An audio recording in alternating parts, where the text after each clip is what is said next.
Before I tell you what happened, let me tell you this. By the end of that night, my brother's engagement party was over, the luxury honeymoon they were bragging about was cancelled, and my parents were calling me nonstop demanding I fix what I'd done. I didn't answer. Because for the first time in my life, I was done being the family punching bag. I'm Emma, 29 years old, and in my family, I was always known as the disappointment. Not because I was a bad person.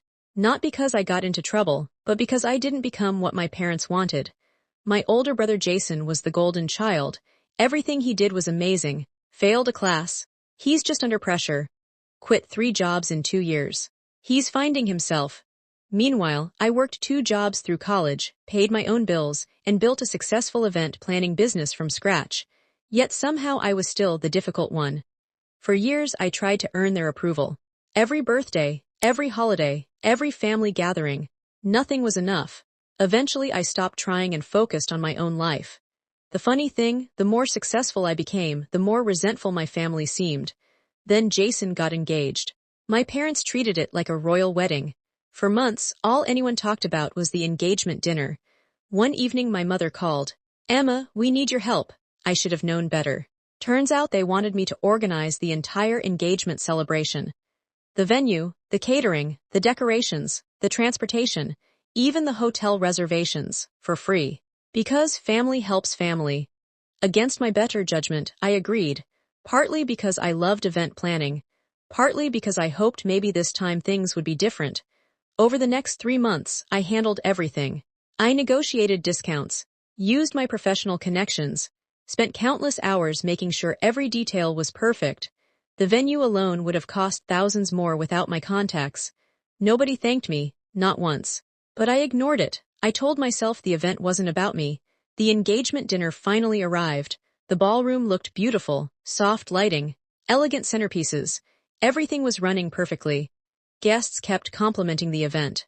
Several people even asked who organized it. Every time someone asked, my mother quickly changed the subject. That should have been my warning sign. Then came dinner.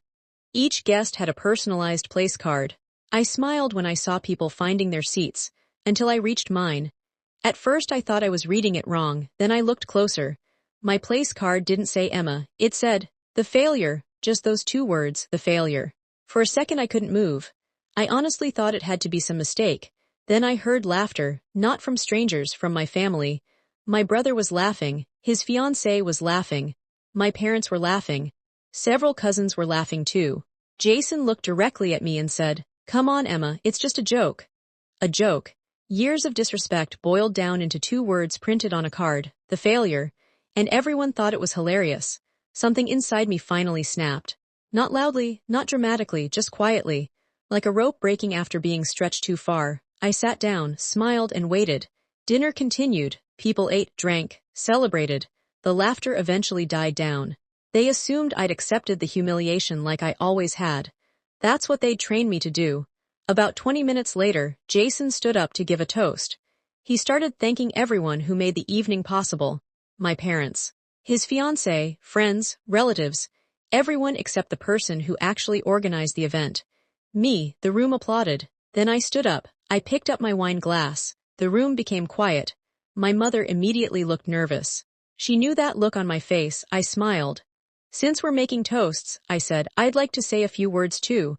The room went silent. I raised my glass. "To family." People smiled. Then I continued. "The kind you eventually learn to live without." The smiles disappeared. You could hear a pin drop. I looked directly at my parents, then at my brother. For years I've been mocked, dismissed, and used whenever it was convenient. Nobody said anything. "So tonight, thank you," Jason frowned. "Thank you for finally showing me exactly how much respect you have for me." My mother stood up. "Emma, don't do this." I ignored her. I spent 3 months planning this event. People around the room started looking uncomfortable. I arranged the venue, negotiated the contracts, booked the transportation, and secured every reservation. Now guests were whispering. I smiled, and since my contribution apparently wasn't important enough to acknowledge, I placed my glass on the table. "I've decided to withdraw it." Then I walked out. The room exploded behind me, but I wasn't finished. Remember those transportation arrangements? The luxury vehicles, booked under my company account. Cancelled. The honeymoon suite reservations, booked through my professional partnership. Cancelled. Several premium upgrades. Cancelled. The extra event services scheduled for the following day. Cancelled.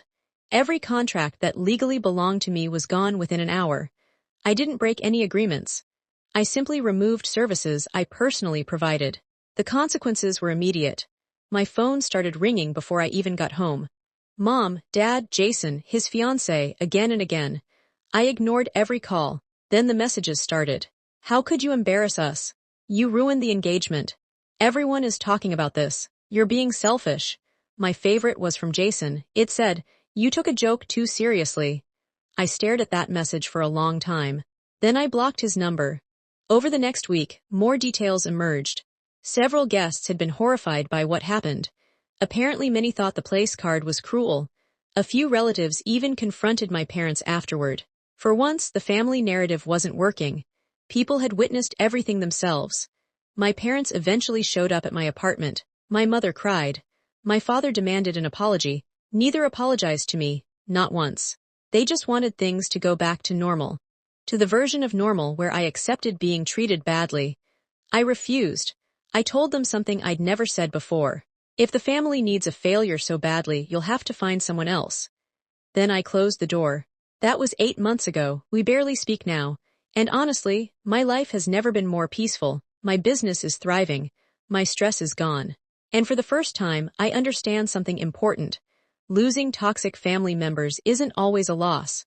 Sometimes it's freedom. As for Jason's engagement, last I heard, they're still telling people I overreacted to a joke. Maybe they're right. Maybe it was just a joke. But if calling someone, the failure, in front of an entire room is funny, then walking away from the people who laughed might be the punchline they deserved.